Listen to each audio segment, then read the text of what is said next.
नमस्कार, बहस के नंबर 1 शो ताल ठोक के में आपका बहुत बहुत स्वागत है। मैं हूं आपके साथ अनुराग मुस्कान।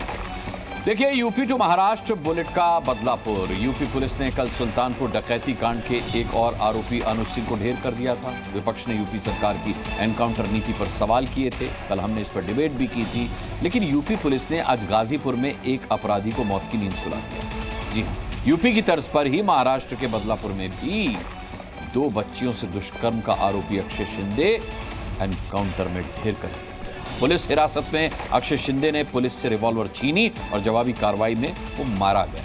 यूपी में विपक्ष पहले से ही एनकाउंटर को लेकर लगातार सरकार से सवाल पूछ रहा था। जाति से लेकर कई सियासी सवालों के घेरे में सरकार को खड़ा कर रहा था विपक्ष। और अब महाराष्ट्र में भी विपक्ष के सुर यही हैं।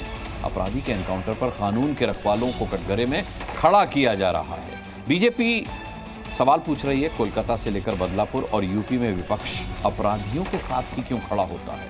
यूपी में विपक्ष एनकाउंटर में जाति फॉर्मूले को धार दे रहा है, तो बदलापुर में भी अपराधी अक्षय शिंदे मराठी समुदाय से है। तो क्या एनकाउंटर पर इसीलिए सवाल उठ रहे हैं क्योंकि महाराष्ट्र में अगले कुछ महीनों में चुनाव हैं?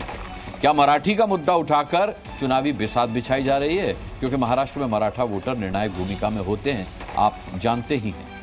अब सवाल ये कि आज की हम बहस क्यों कर रहे हैं। बहस आज हम इसलिए कर रहे हैं क्योंकि यूपी महाराष्ट्र में एनकाउंटर पर सियासत लगातार तेजी पकड़ रही है। ये डिबेट हम इसलिए कर रहे हैं क्योंकि विपक्ष ने एनडीए सरकार पर सवाल खड़े किए, क्योंकि बीजेपी ने विपक्ष को बलात्कार बचाओ गठबंधन बताया है। डिबेट इसलिए कर रहे हैं क्योंकि महाराष्ट्र में चुनाव है, क्या इसीलिए एनकाउंटर का दांव खेल रही है सरकार? विपक्ष का भी ऐसा आरोप है। डिबेट हम इसलिए कर रहे हैं क्योंकि यूपी में जाति का मुद्दा डिरेल, तो इसलिए विपक्ष शायद बेचैन तो नहीं है कहीं। तमाम इन सारे मुद्दों पर हम ठोकेंगे ताल, लेकिन उससे पहले ये छोटी सी रिपोर्ट देख लीजिए।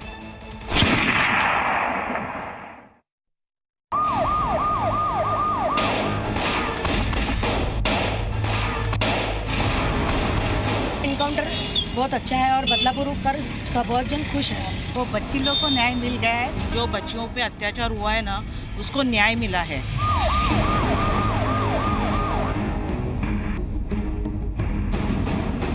जो ये काउंटर की जो इन्होंने परंपरा शुरू की है लगातार, जब से योगी जी आए हैं, ठोको नीति, ये बहुत ही दुर्भाग्यपूर्ण है। किसी को भी किसी के जान लेने का अधिकार नहीं है। कोई भी किसी प्रकार का किसी जाति धर्म और भाषा का कोई अपराधी होगा, उसको उसी प्रकार से व्यवहार किया जाएगा जो कानून है। एक मुकदमे 2 मुकदमे वालों को घर से उठा करके गोली सटा करके मार देते हो, तो ये जाति कौन ढूंढ रहा है? हमारी सरकार के लिए जात के आधार पर अपराधी का बरीकरण नहीं हो सकता। हमारे सरकार के लिए अपराधी की श्रेणी अपराधी है। ताबे में लेके जब वो आ रहे थे थाना की तरफ, तब आरोपी ने पुलिस का रिवॉल्वर छीन के जो पुलिस के साथ पुलिस के ऊपर फायरिंग की। पुलिस की रिवॉल्वर छीन के वो खुद के ऊपर गोली दाग सकता है, आत्महत्या कर सकता है, इसके पर यकीन करना मुश्किल है।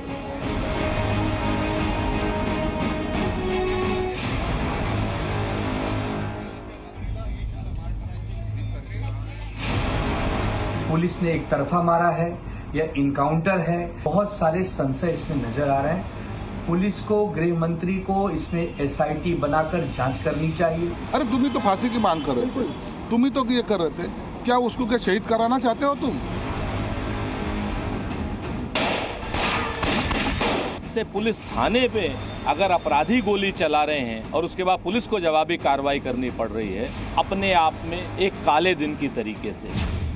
बदलापुर में जो हुआ था, कल उसका बदला लिया गया है।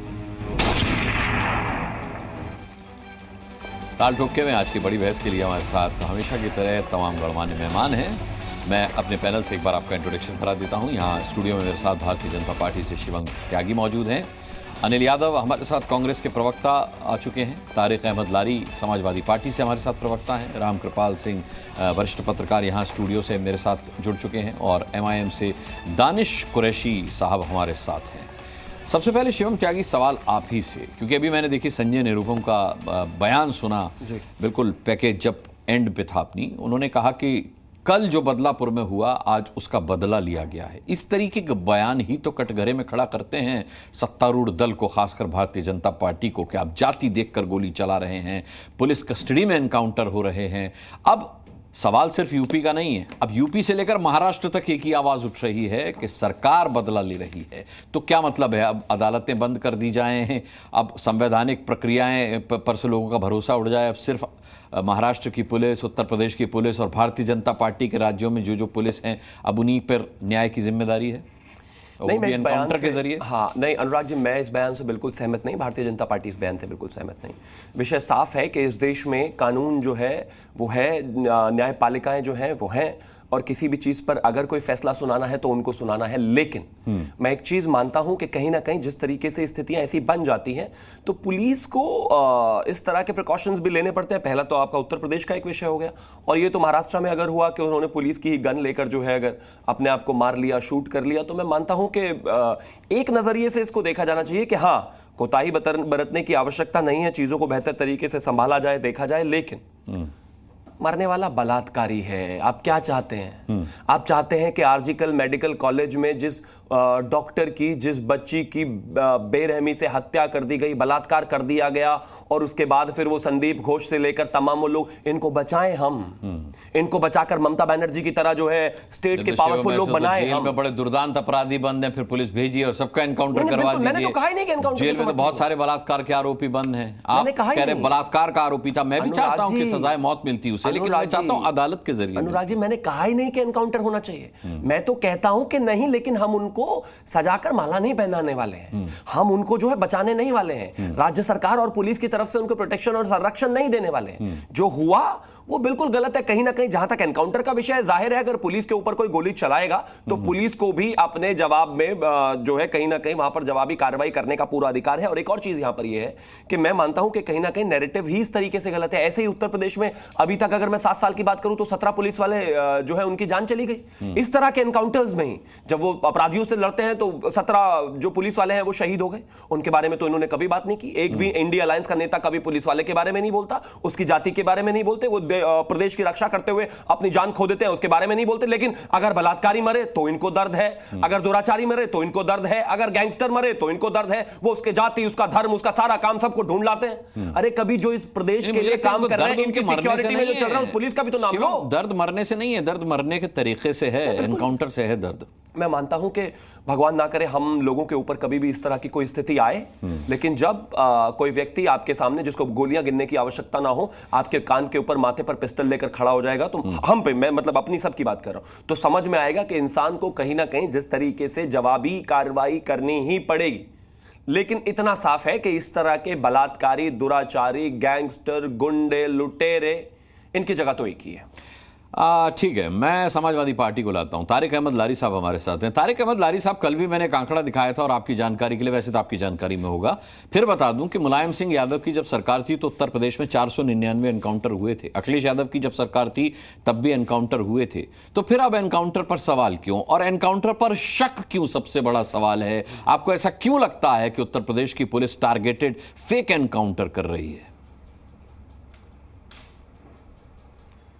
देखिए, अभी मैंने शिवम की बात पूरी गौर से सुनी। शिवम छोटा भाई है, तो मैं ये थोड़ा सा कहना चाहूँगा कि जो आपने कहा कि एनकाउंटर नहीं होना चाहिए, हम फूल माला नहीं पहनाते, तो बिल्किस बानो के रेपिस्ट को फूल माला पहनाकर बाकायदा उनका जो बाहर उनको उनकी सज़ा माफ़ की गई थी, इन शर्त ये कहते हुए माफ़ की गई थी कि ये ब्राह्मण हैं, इनसे हो गया और इन लोगों का ये चीज़ नहीं होना चाहिए, ये कहकर उनको बाहर निकाला गया था। और जब बाहर निकाला गया तो उनका फूल माला, मिठाई, ढोल ताशे, बारात की तरह स्वागत हुआ था, बिल्कुल हीरो की तरह स्वागत हुआ था। तो ऐसी बातें ना करिए कि आप बलात्कारियों का स्वागत नहीं करते, बिल्कुल करते हैं। आप लोग इंस्पेक्टर की हत्या की बात कर रहे हैं, तो वो यूपी के मुजफ्फरनगर या कहाँ पे हुआ था, पुलिस का हत्या हुआ था, तो उस लड़के को बाकायदा जब वो बाहर आया तो आप ही के केंद्रीय मंत्री ने फूलमाला से उसकी स्वागत किया था और उसको पार्टी में शामिल किया था। वो पक्ष ने इतना हंगामा किया कि आपने उसको पार्टी से बाहर किया, नहीं तो आप तो टिकट देने वाले थे उसको। तो आप पुलिस वालों के हत्या के ऊपर ये ना कहिए कि क्या नाम है, समाजवादी पार्टी उस पर बात नहीं करती, हमने उस पर भी बात की थी। हम हर उस पर बात करते हैं, ऐसा नहीं है। लेकिन जहाँ फेक एनकाउंटर आप करेंगे तो फेक एनकाउंटर में तो सवाल कर रहा हूँ कि ठीक है, आपने पीछे के दरवाजे से अतीक का किया, पीछे के दरवाजे से आपने मुख्तार का किया, तो पीछे के दरवाजे से ये क्या नाम है, ब्रिजेश सिंह। फिर ये आपसे पूछेंगे कि 499 जब मुलायम सिंह के काल में हुए थे तो कितने आगे के दरवाजे से हुए थे, कितने पीछे के दरवाजे से? कर लेने दीजिए, ये गलत बात है। नहीं, ये गलत बात है। अरे मैं आपसे बात कर रहा हूँ भाई। ब्रिजभूषण शरण सिंह भी है जिनके ऊपर इतने सारे इल्जाम थे, तो इल्जाम लगने के बाद तुरंत उनका एनकाउंटर कर देते। क्यों नहीं एनकाउंटर किया? जैसे इल्जाम लगने के बाद आप तुरंत एनकाउंटर करते हैं, तो एनकाउंटर उनका भी करिए। चलिए पैर में ही गोली मार दीजिए। हम नहीं कह रहे कि उसको एक पिछड़े यादव की तरह गोली मार दीजिए, आप 2 गोली मार के उसकी हत्या कर दीजिए। हम तो कह रहे हैं पैर में ही गोली मार दीजिए इन महाअनुभवों के, वो भी हम समझ ले। हम कहेंगे हाँ मैं सबसे पहले बीजेपी ज्वाइन कर लूंगा फिर, कि हाँ योगी जी हैं और कोई नहीं। अच्छा, मतलब आपने विकल्प खुला रखा है। तारिक अहमद लारी साहब ने ऑफर भी दे दिया, नेतृत्व में ज्वाइन कर बीजेपी में आने की इच्छा भी जाहिर करूंगा। बीजेपी आप ये काम करवाइए, मैं कहूंगा, मैं बिल्कुल ताली भी बजाऊंगा और मैं जिंदाबाद भी लगाऊंगा मोदी योगी के।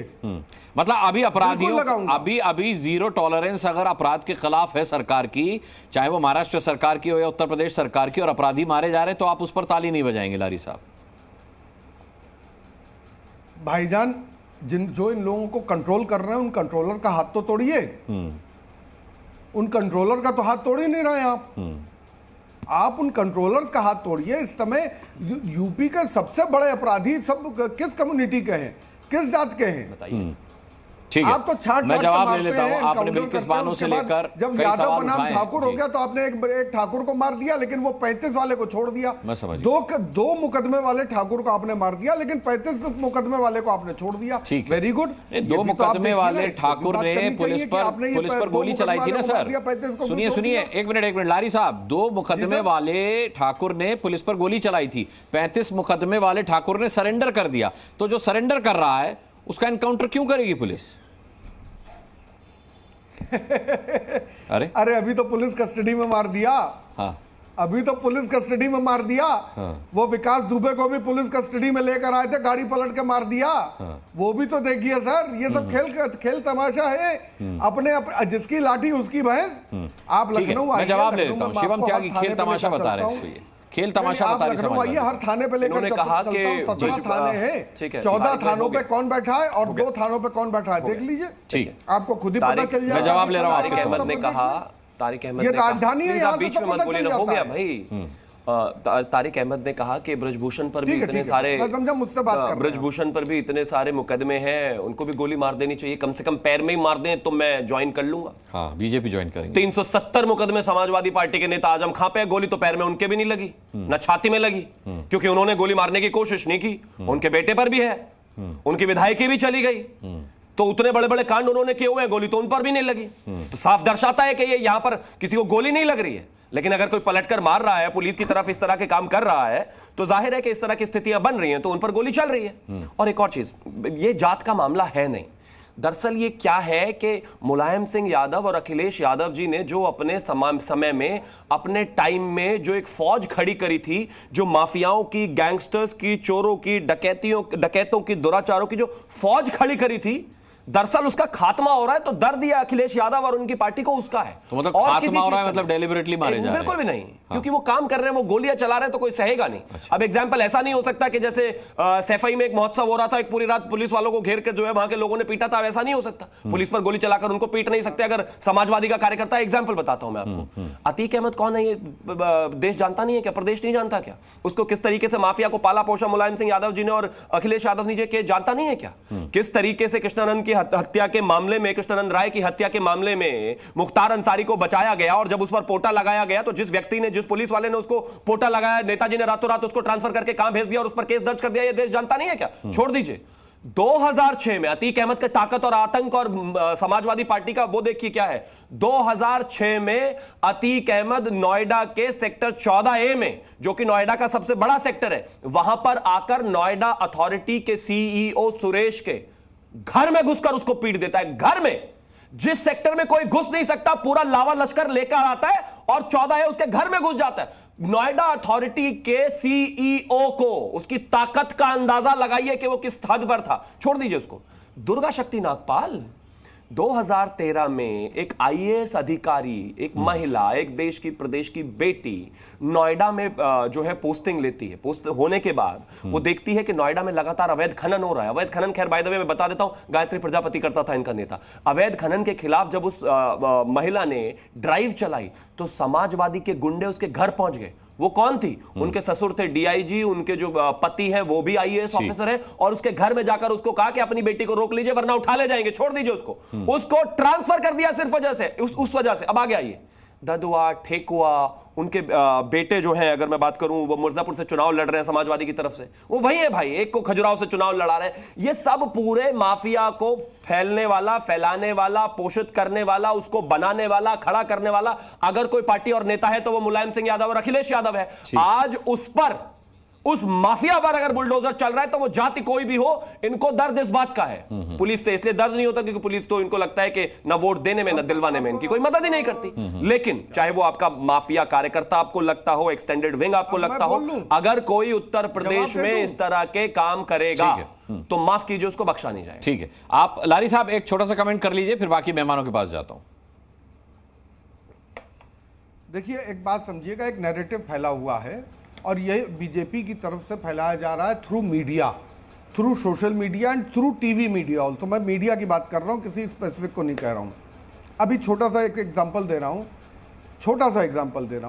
कि इन लोगों ने बड़ा वो हंगामा काटा था कि गुजरात में रेल की पटरी पर फिश प्लेट लगा, बड़े हादसे का अंजाम देने की कोशिश मुसलमानों ने की। बड़ा नैरेटिव फैलाया कि मुसलमान है तो फलाने। जवाब नहीं दे रहे। पकड़ने वाले कौन थे? सुभाष, मनीष, दुर्गा शक्ति नागपाल पर जवाब दीजिए। आपकी बात बेसिकली सुनाई भी नहीं दी। दुर्गा शक्ति, चल अब सुना देता हूं, चलिए अगर आपको नहीं सुनी। राकेश बहादुर जो नोएडा अथॉरिटी के सीईओ थे, उनको क्या अतीक अहमद ने उनके घर में घुसकर नोएडा सेक्टर 14A में नहीं उनके साथ बदतमीजी की थी?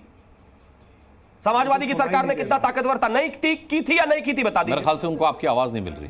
वो मिल रही है, वो जानबूझकर ड्रामा कर रहे हैं। नहीं, आपकी अब देखिए ना, चेहरा बता रहा है। मैं आजकल फेस रीडर्स के साथ बहुत बैठ रहा हूं, वो देखिए वो जानबूझकर इग्नोर कर रहे हैं सवाल को।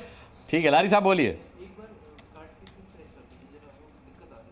हेलो, बोलिए। ये झूठ है। हेलो तारिक जी बोलिए, आवाज आ रही है आपकी। हेलो, अच्छा ठीक। तारिक जी आ रही है, मेरा पीसीआर बता रहा है, सवाल का जवाब नहीं देना, सीधा मना कर दो। मेरा पीसीआर बता रहा है कि आपको आवाज मिल रही है। जो भी बातें कहीं मेरे कान में, उसकी 10% बातें आई हैं। अच्छा ठीक, मुझे सुनाई नहीं दिया। गाजियाबाद सुनाई अब आपका दिया, अच्छा ठीक है, और वो सब बराबर सुनाई दे रहे हैं, लेकिन सवाल सुनाई नहीं देता। नहीं वाकई। अब देखिए, मेरा डिस्टर्ब करना भी सुनाई दे रहा है इनको, लेकिन अब मैं फिर से बोलूंगा कि नोएडा अथॉरिटी के सीईओ को किस तरीके से सेक्टर 14A में घुसकर अतीक अहमद ने मारा था। 2006 में पिटाई की थी, गमले तोड़ दिए थे, घर तोड़ दिया था, पूरे लावा लश्कर के साथ गया था। यह हुआ था कि नहीं हुआ था, बताइए। ब्रिजभूषण शरण सिंह ने इतनी आवाज आ रही है, जवाब नहीं देना है। रेप की कोशिश की, आप वो जवाब दीजिए। इतने रेप की कोशिश की, उसके ऊपर मुकदमा हुआ, केसेस है, केसेस है, किसी नहीं मिला, जवाब देना नहीं चाहते, आरोप लगाना मारी गई, मुकदमा दर्ज होने के बाद बुलडोजर क्यों नहीं किया उसके ब्रिजभूषण शरण सिंह के घर? दीजिए, चल गया पता कौन माफिया किसके साथ खड़ा हुआ है, क्यों खड़ा हुआ है। आपके ऑडियो की दिक्कत भी दूर कराता हूं, जी न्यूज़ के दर्शक समझ गए कि माफिया को क्यों बचाया। आपके ऑडियो की दिक्कत भी दूर कराता हूं, अनिल यादव का रुख कर लेते हैं। आप इसका जवाब ही नहीं देते हैं। पिछले 20 मिनट से आप लोगों में आरोप प्रत्यारोप चल रहा है, बाकी मेहमानों को मिलाता हूं डिबेट में। अनिल यादव जी, क्या विपक्ष अपराधियों के साथ खड़ा हो जाएगा ये भूल करके कि अपराधी पुलिस पर हमला कर रहे हैं, चाहे वो हथकड़ी पहने हो, वो पुलिस पर फायरिंग कर रहे हैं और जवाबी हमले में मारे जा रहे हैं। इस एनकाउंटर में क्या बुराई है? हर एनकाउंटर की मजिस्ट्रेटिव जांच होती है। आप लोग क्यों सवाल उठा रहे हैं एनकाउंटर्स पर, और खासकर विपक्ष क्यों सवाल उठा रहा है? अगर इतना ही बड़ा सवाल है तो टीबी डिबेट में उठाने की बजाय अदालत का दरवाजा क्यों नहीं खटखटाता विपक्ष? देखिए, मुझे लगता है कि नियत और नीति में जो अंतर होता है, मुझे एको आ रहा है, प्लीज थोड़ा सा ठीक। हाँ, वो मैं ठीक कराता हूँ।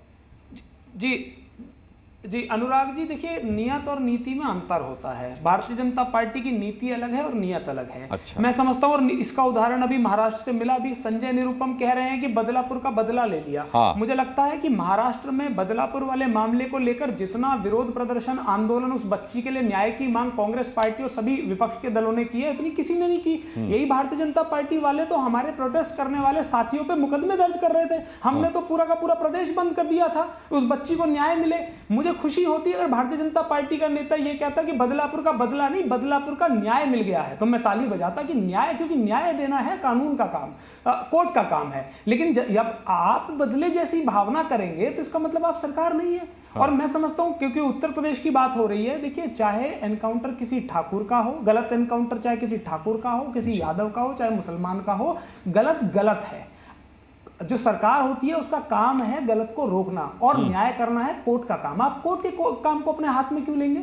और जहां तक बात है, क्योंकि मैं आते हुए सुन रहा था उस अनुज प्रताप के पिता का बयान जो कह रहा है कि भाई अखिलेश यादव के ट्वीट के बाद जो है ये कार्रवाई हुई है। इससे दो बातें, क्योंकि मैं उनके जो अनुज प्रताप है उसके पिता को कोई दोषी नहीं मानता और वो एक आम निवासी हैं उत्तर प्रदेश के, हमारी और आपकी तरह। तो इसका मतलब ये है कि आम आदमी के मन में आज क्या पीड़ा है, उन्हें या तो दो बातें इससे सिद्ध होती हैं, या तो ये कि योगी आदित्यनाथ जी अब इतने कमजोर मुख्यमंत्री हो गए हैं कि विपक्ष के दबाव में खुद की सोचने और समझने की ताकत खत्म हो गई है, विपक्ष ने दबाव बनाया तो उन्होंने एनकाउंटर करा दिया।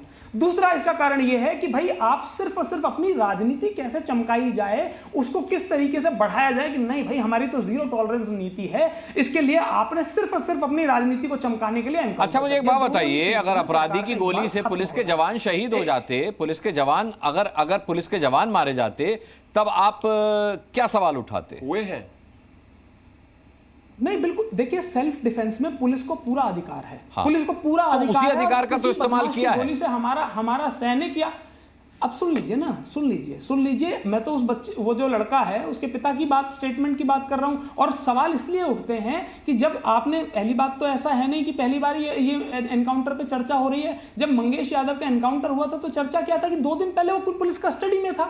एनकाउंटर करने वाला जो डीके शाही था उसकी पत्नी भारतीय जनता पार्टी की नेता है। एनकाउंटर करने से पहले के बाद की जो फोटो आई थी उसमें चप्पल पहने हुए मिले थे। तमाम तरह के जो हमने फोटोज देखे हैं, जो प्रथम दृष्टया जो सबूत मिलते हैं वो बताते हैं कि प्लान तरीके से किया है, तो निश्चित तौर पर सवाल उठेगा ना। अब आप जाति की बात कर रहे हैं तो जाति की बात तो लाए योगी आदित्यनाथ जी। विधानसभा में खड़े होकर सिर्फ 2 अपराधियों की जाति और धर्म गिनवाना क्या ठीक बात थी? आप जाति की बात नहीं लाते और ना लानी चाहिए। अपराधी की ना कोई जाति है ना धर्म है, उसका वो सिर्फ अपराधी है और उसके साथ सख्त से सख्त कानूनी रूप में पेश आना चाहिए। ये नहीं कि आपके अपने घर में नहीं क्या कानून बनेगा कि शिवम त्यागी जी ने कह दिया कि ऐसा होना चाहिए, ऐसे से नहीं होगा। संविधान की किताब है, कानून की किताब है, उसके हिसाब से चलेगा। अब एक छोटी सी बात और कहूंगा, मेरे भाई कह रहे थे कि भाई जीरो टॉलरेंस नीति है योगी जी की। मैं बताता हूं आज ही की खबर है और आप ही ने भी चला रखी होगी। लखनऊ में जो राजधानी है उत्तर प्रदेश की, मुख्यमंत्री आवास से चंद किलोमीटर दूर एक 5 वर्षीय बच्ची से बलात्कार हुआ है। ये आपका कानून व्यवस्था को आपको मजबूत कर रहे हैं। अभी 2 दिन पहले बलिया में एक छोटी बच्ची से 5-7 साल की रही होगी, उससे भी दुष्कर्म हुआ है। उससे 1 दिन पहले कानपुर में पीट कर एक लड़के को मार दिया। बहुत दुर्भाग्यपूर्ण। उससे 1 दिन पहले इस तरीके की घटनाएं बहुत दुर्भाग्यपूर्ण है। लेकिन अफसोस की बात यह है कि मैं ये दावे के साथ नहीं कह सकता कि कांग्रेस के शासनकाल में ये नहीं होता था। बहुत दुर्भाग्यपूर्ण है, किसी के शासनकाल में नहीं होना चाहिए। नहीं होना चाहिए ना, लेकिन फिर आपको उसको इंप्रूव करने के लिए आप एनकाउंटर के पीछे छुप नहीं सकते, आपको मानना पड़ेगा। और मैं तो कह रहा हूं कि ये ना माने। एनसीआरबी का आंकड़ा क्या कहता है? एनसीआरबी का आंकड़ा बताता है कि अपहरण में उत्तर प्रदेश नंबर 1 है। एनसीआरबी का आंकड़ा बताता है कि महिला उत्पीड़न में उत्तर प्रदेश नंबर 1 है, दलित उत्पीड़न में नंबर 1 है, कस्टोडियल डेथ में नंबर 1 है। शिवम त्यागी से इसका जवाब नेशनल ह्यूमन राइट्स सवाल यही है शिवम त्यागी कि लगातार एनकाउंटर हो रहे हैं लेकिन फिर भी अपराध में एनसीआरबी के आंकड़े के हिसाब से यूपी नंबर 1 है। दूसरी बात, योगी आदित्यनाथ विधानसभा में खड़े होकर के जाति सूचक नाम लेते हैं। अब विपक्ष ये आरोप लगा रहा है कि आपने उसी को बैलेंस करने के लिए ठाकुर को भी मार दिया। तो मतलब इस तरीके के इल्जामों पर जवाब तो आपको देना पड़ेगा। अभी पिछले दिनों प्रदीप सिंह देश के एक बड़े पत्रकार हैं, उन्होंने बताया, और मैं भी इत्तेफाक से मेरठ का हूं, विषय मेरठ का है तो इस बारे में जानता हूं। एक बिजनेसमैन थे, उनकी बेटी को उठाकर ले गए थे कोई मुसलमान लोग। उस बिजनेसमैन ने सारे उत्तर प्रदेश में और बड़ी बड़ी जगहों पर जाकर कोशिश की कि वो किसी तरीके से उसको अपनी बेटी को छुड़ा पाए, नहीं छुड़ा पाए वो। 1 महीने बाद उसकी बेटी को छोड़ा गया, शादी से 3 दिन पहले फिर उठाकर ले गए। वो बिजनेसमैन अभी इस देश में नहीं रहते हैं, छोड़कर चले गए। उन्होंने जितनी जुगत हो सकती थी मुलायम सिंह तक पहुंचने तक की, अधिकारियों तक पहुंचने की, और जितने भी लोग वो पहुंच सकते थे, अच्छे बड़े बिजनेसमैन थे, उन्होंने कोशिश की, लेकिन वो अपनी बेटी को नहीं छोड़ा पाए। सोचिए, एक बड़े बिजनेसमैन का ये हाल है। आपको लगता है उत्तर प्रदेश में इनकी समाजवादी के समय में कोई किसी की हिम्मत और औकात होगी कि एक पर्टिकुलर जाति और एक धर्म के खिलाफ जो है कोई एफआईआर लिखा पाए? इतना बड़ा बिजनेसमैन नहीं कर पाया।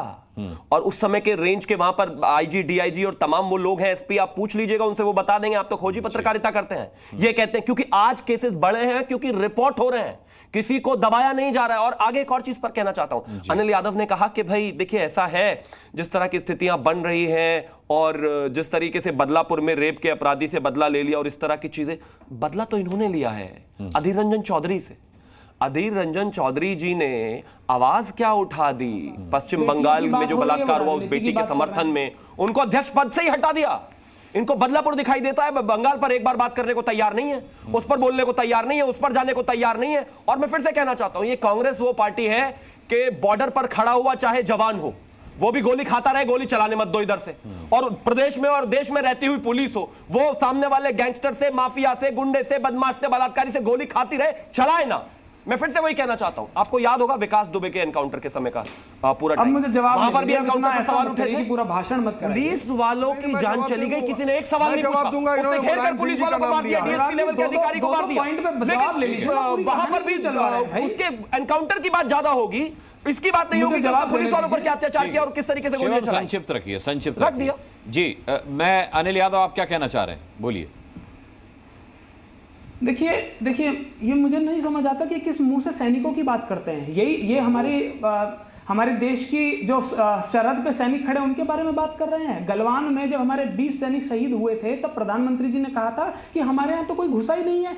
आज भी चीन जब हाई लेवल कमेटी की मीटिंग होती है तो प्रधानमंत्री के बयान को कोट करता है। सुन भेज देना किसी कांग्रेस के प्रवक्ता को, काउंट करके आ जाएगा उनकी खबरें बीबीसी ने कवर की थी। कोई घुसा था ना, अरे भाई 150 मारे थे। हाँ, नहीं घुसा था भाई। सुन तो लीजिए, अब मैं एलएसी की आपको पोजीशन क्लियर नहीं कर सकता कि उसमें क्या होता है। एलएसी में लाइन ऑफ एक्चुअल कंट्रोल का मतलब क्या होता है, क्यों वहां पर कोई कहता है कि घुसा नहीं जाता, क्योंकि वहां पर कोई लाइन ऑफ एक्चुअल कंट्रोल में कोई सिचुएशन है नहीं वहां पर कि अपनी कोई पोजीशन ऐसे खराब हो जाएगी, जो पोजीशन है उसी पर बात होती है। ऐसे खराब हो जाएगी, ये तरीका ठीक नहीं है। बोलिए नहीं, आप अनुराग जी पहले 15 मिनट आप इन्हीं से बुलवाइए, फिर हमारे बीच में भी बुलवाएंगे तो हमें क्यों बुलाते हैं? यदि भारतीय जनता पार्टी का पक्षी सुनना है तो इन्हीं को बुलवाइए। नहीं, मुझे तो अगर इन्हीं का सुनना है तो इन्हीं को बुलवाइए ना। 15 मिनट पहले बिना टोके रोकेंगे और जब हम बोलेंगे तब भी ये बीच में बोलेंगे।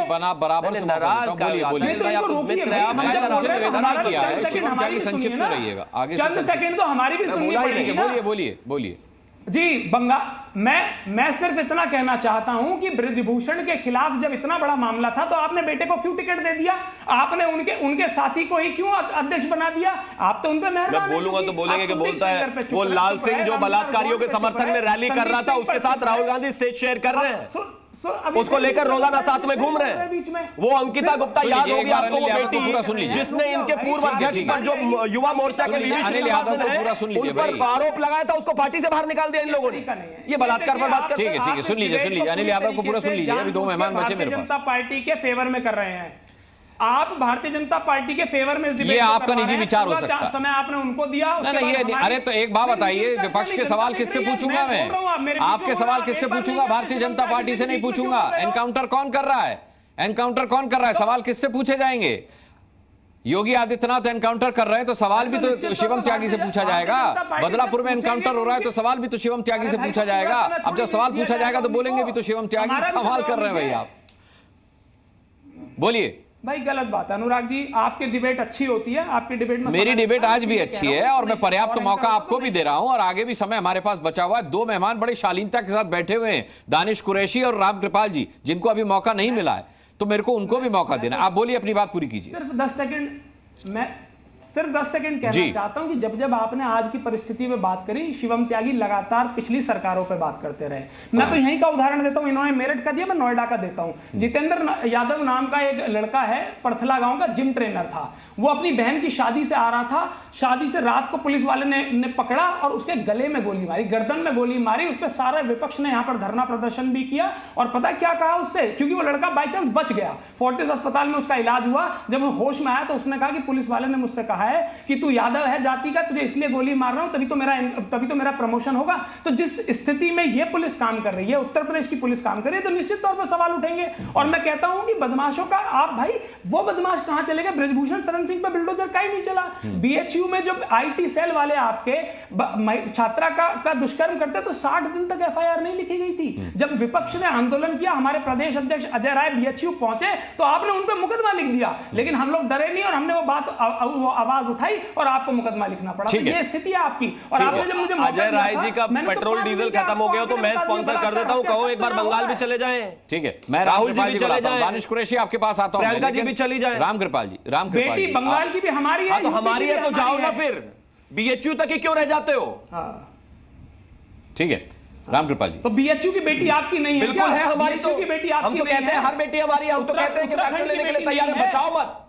अपनी युवा मोर्चा की एक महिला को जब उसने आपके अध्यक्ष पर आरोप लगाया, आपने अध्यक्ष की बेल करा दी और उस महिला को बाहर कर दिया।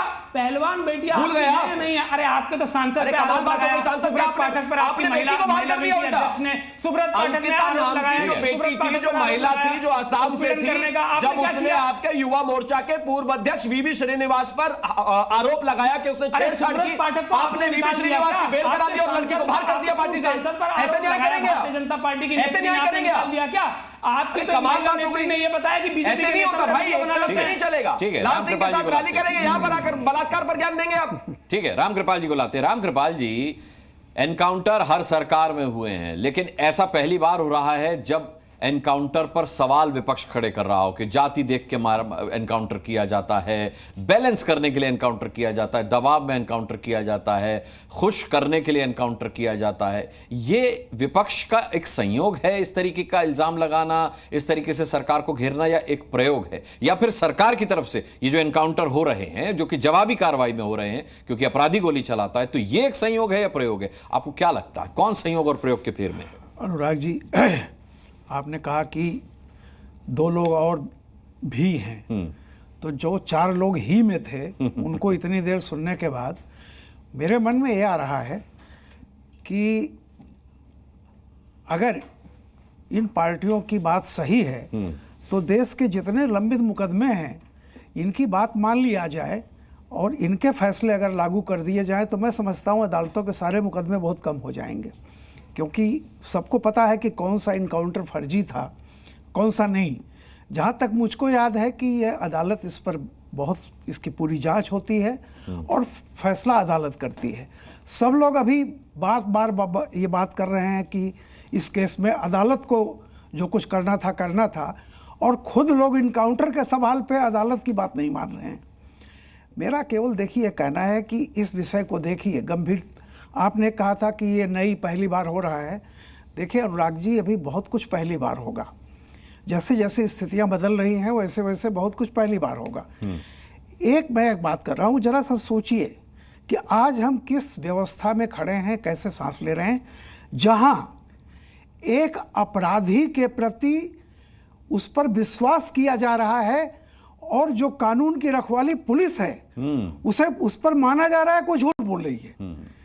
ये स्थिति अगर है तो हम सबको विचार करना चाहिए और ये बहुत दुखद स्थिति है। और सब फिर कह रहे हैं कि फाइनल फैसला अदालत करेगी।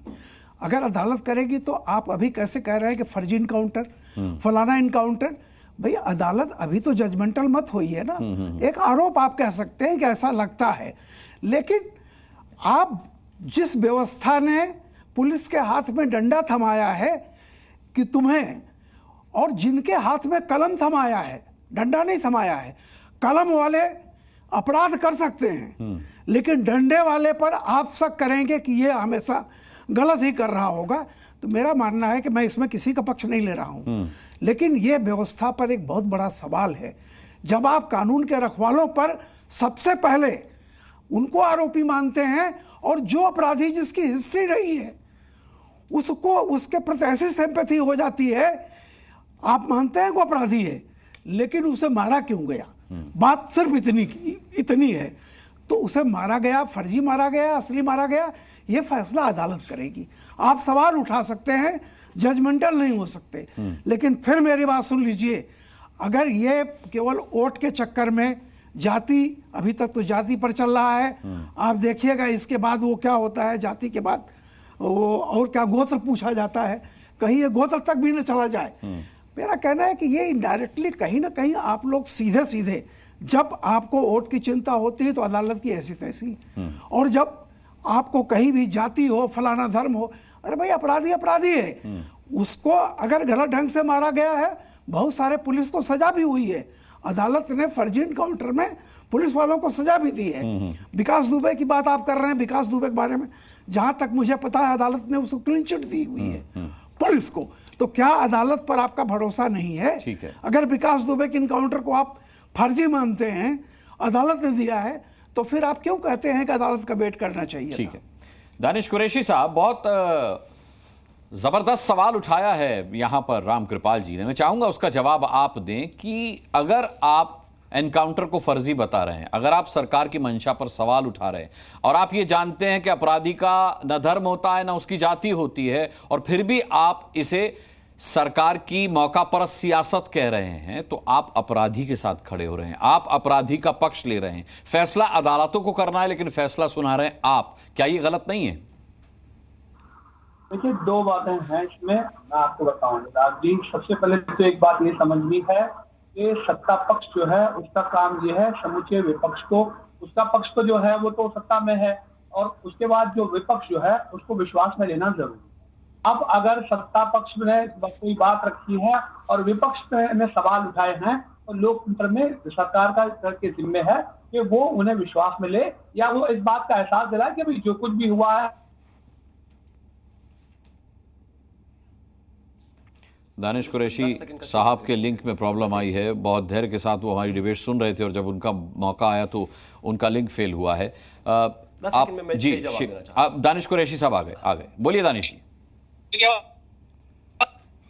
हेलो जी जी, मेरी आवाज आ रही है? जी आ रही, बोलिए। हाँ, तो अब सवाल ये है कि विपक्ष को भी आपको ये विश्वास दिलाना पड़ेगा कि जो दुर्घटना हुई है उसमें कहीं कुछ गलती नहीं हुई, लेकिन जिस तरह से अगर आप विपक्ष के ऊपर सवाल कर रहे हैं कि ये जो कर रहे हैं ये उनका पक्ष ले रहे हैं या क्रिमिनल का पक्ष लेने जा रहे हैं, तो आप मुझे ये बताइए कि आप भी तो उसी ओट में खड़े हैं जहां पर आप एक पक्ष का पक्ष बताने की कोशिश कर रहे हैं, जहां पुलिस के रोल की बात आती है।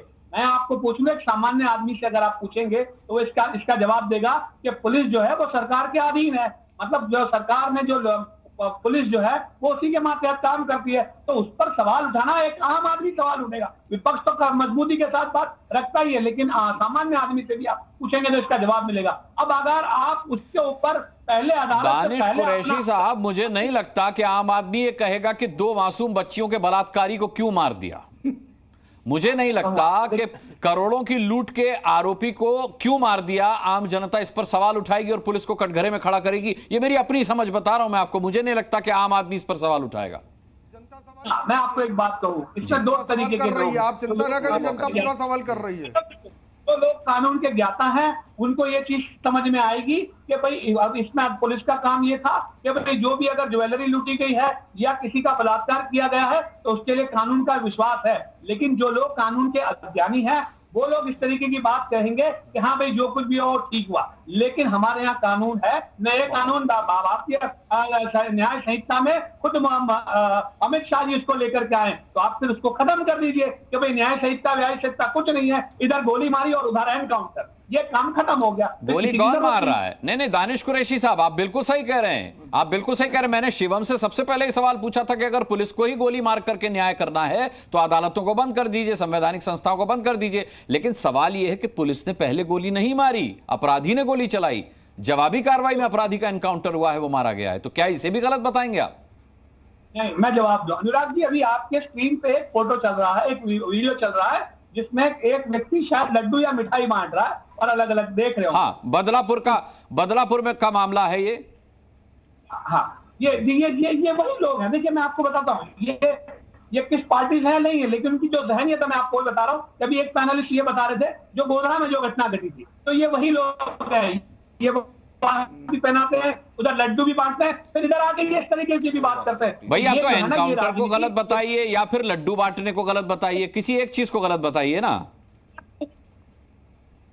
नहीं, मैं आपको बता रहा हूँ, मैं ये कह रहा हूँ कि अगर कोई घटना घटी है तो उसके ऊपर अदालत का इंतजार करना सरकार के पुलिस की रिवॉल्वर छीन करके गोली चलाई गई पुलिस पर, जवाबी कार्रवाई में मारा गया बलात्कारी। इसमें अगर लड्डू बांटे जा रहे तो आपको इसमें क्या आपत्ति, मुझे ये बताइए। और बहुत अच्छी बात है, बिल्किस बानो में लड्डू बांटे थे तो आपको आपत्ति नहीं थी उसमें? फर्जी कह रहे हैं, वो तो अदालत वही नहीं मान रहे हैं भाई। नहीं, मैं तो ये कह रहा हूँ कि जो लड्डू बांटने की बात है, आप उसके पक्ष में थे जो बिल्किस बानो के साथ हुआ था, आप उसके पक्ष में हैं। लड्डू बांटे गए थे ना कठुआ में, जो तिरंगा रैली हुई थी, क्या कोई इसके पक्ष में था? मैं आपसे सिर्फ ये कह रहा हूं कि या तो आप लड्डू बांटने पर सवाल उठाइए या एनकाउंटर पर सवाल उठाइए। आप अभी वीडियो का जिक्र कर रहे हैं कि ये वीडियो चल रहा है और यही वही लोग हैं।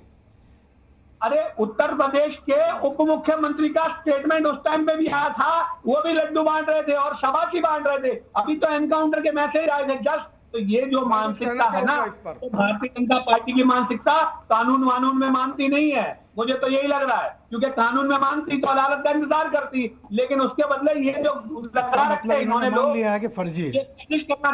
आप मान के बैठे कि एनकाउंटर फर्जी है, साथ ही कहते हैं अदालत का इंतजार करना चाहिए। एनकाउंटर फर्जी है। लारी साहब को लाऊंगा, लारी आप संक्षिप्त में रहिएगा क्योंकि मुझे क्लोजिंग कमेंट शिवम से लेना होगा। जाहिर सी बात है, सवाल उन पर उठ रहे हैं तो जवाब भी उनसे लेना होगा। सवाल ये है कि जब आप मान लेते हैं एनकाउंटर फर्जी है, जब आप ये कह देते हैं कि फेक एनकाउंटर किया गया है, तो फिर अदालतों पर आपका भरोसा कायम ही नहीं, तो फिर किस न्याय की बात कर रहे हैं आप? देखिए, पहली बात मैं कुछ बातों का जवाब देना चाहूंगा। देखिए, यहाँ पे इस समय इस्लामिक लॉ लागू है, ये अनरजिस्टर्ड इस्लामिक लॉ चल रहा है, जो ये एनकाउंटर और ये हो रहा है, बहुत शरिया आप लोग लागू कर रहे हैं। पीछे के दरवाजे से बीजेपी, आरएसएस, हिंदूवादी संगठन उसको लागू करके बैठा हुआ है, लेकिन बोलना नहीं चाहता है कि हम शरई लॉ के हिसाब से काम कर रहे हैं। ये लोग शरई लॉ के हिसाब से काम कर रहे हैं, बहुत अच्छी बात है। ये तो वहां होता है, हिटलर के राज में भी शरई लॉ चल रहा था। आज के देश में आज 57 मुस्लिम कंट्रीज में भी लॉ चल रहा है। मुस्लिम कंट्रीज में क्या सजा है बलात्कार की? बलात्कार की क्या सजा है सर? एक मिनट, मुस्लिम कंट्रीज में क्या सजा है बलात्कार? मैं कह रहा हूं अगर उसका सर अगर उसने उसका साबित है कि डीएनए उसका निकला है और उसने रेप किया है तो बहुत अच्छा काम किया है, एनकाउंटर कर दिया। मैं वही तो कह रहा हूं, ये तो इस्लामिक लॉ चल रहा है। मैं कह रहा हूं अगर उसने रेप किया वो भी गलत था, और अगर एनकाउंटर फेक है तो वो भी गलत है। पर अगर उसने पुलिस पर गोली चलाई और वो जवाबी कार्रवाई में मारा गया तो उसमें कुछ भी गलत नहीं है। मैं ताली बजाऊंगा, बिल्कुल बहुत अच्छा किया, उसको मार दिया। ये इस्लामिक लॉ है। अगर साबित हो गया कि आपने एनकाउंटर लॉ ये कैसे हो जाएगा? अपराधी गोली चला रहा है पुलिस पर, पुलिस जवाबी कार्रवाई में उसका एनकाउंटर कर रही है, ये कौन सा इस्लामिक लॉ? अरे मैं कह तो रहा हूं बहुत अच्छी बात है, ताली बजा रहा हूं मैं ताली बजा रहा हूं। मैं कह रहा हूं वाह शिंदे जी क्या काम किया आपने, इस्लामिक लॉ लागू कर रहे हैं आप लोग। और उत्तर प्रदेश के लोगों से प्लीज आप लोग जा रहे हैं, देश और उत्तर प्रदेश के लोगों से मेरी एक ही गुजारिश है, विनती है, रिक्वेस्ट है, इस नैरेटिव में पढ़ने की आवश्यकता नहीं है। ये नैरेटिव बहुत फर्जी है। औकात में रहकर समझ गए क्या हो गया? पागल हो गए? अपने तमीज और तहजीब और कमीज के दायरे में रहकर पागल हो, बेवकूफ हो गया क्या आदमी? गधा 2 मिनट में मुंडे बेवकूफ आदमी क्या बात सवाल कर रहे हो? मैं बात तुमसे कुछ नहीं कर रहा, दिमाग खराब हो गया क्या? इस्लामिक लॉ में गलत बोलने के लिए जबान अगर काटी जाती हो तो अभी काट दी जाएगी। रुकिए जरा, अब ये फालतू की बात, दिमाग खराब है क्या इस आदमी का? बदतमीज आदमी। मैं बात नहीं कर रहा हूँ, मैं बड़ी शालीनता से बात रखने की कोशिश कर रहा हूँ, मेरा पॉइंट में सवाल नहीं। रुकिए जरा, टाइम बर्बाद नहीं करना। चुप रहिए आप। ये दूसरी बार तुमने इस तरह बेवकूफ जाए, मैंने कहा क्या उनको? अरे कहा क्या? पागल हो गए क्या? मैं अपनी बात रख रहा हूं। मैं सिर्फ एक ही चीज कहना चाहता हूं, प्लीज मुझे टाइम बर्बाद नहीं करना है भाई आपकी तरह। ये जबान काट दी जाए इनकी, मुझे लगता है। मैं एक चीज कहना चाहता हूं, नैरेटिव बहुत साफ है। इस नैरेटिव में इस देश को और प्रदेश को नहीं पढ़ना है। उत्तर प्रदेश में मुलायम सिंह जी के समय में 2003 से 2007 तक 499 एनकाउंटर हुए, मायावती के समय में 261 हुए, हमारे में 207। ये सिर्फ नैरेटिव बनाया जा रहा है प्रदेश में गुंडागर्दी और गुंडों को बढ़ावा देने के लिए, जिसको नहीं चलने देंगे। सरकार ना गलत नैरेटिव बनाए और ना विपक्ष गलत नैरेटिव बनाए। बलात्कारी की सजा, अपराधी की सजा जो होनी चाहिए कानून के मुताबिक होनी चाहिए। सरकार के मुताबिक जो एनकाउंटर किए जा रहे हैं वो जवाबी कार्रवाई में किए जा रहे हैं। बहरहाल एनकाउंटर पर सियासत अभी और आगे चलती रहेगी। हम डिबेट करते रहेंगे इस पर क्योंकि ये जरूरी है जनता के लिए भी। अभी फिलहाल के लिए समय की पाबंदी है। मैं सभी पैनल्स का बहुत बहुत धन्यवाद करना चाहूंगा। सभी दर्शकों का ताल ठोक के देखने के लिए बहुत बहुत धन्यवाद। कल शाम 5 बजे फिर एक मुद्दे के साथ ताल ठोकेंगे। तब तक के लिए अपना बहुत बहुत ख्याल रखिएगा। अभी के लिए मुझे इजाजत दीजिए। नमस्कार।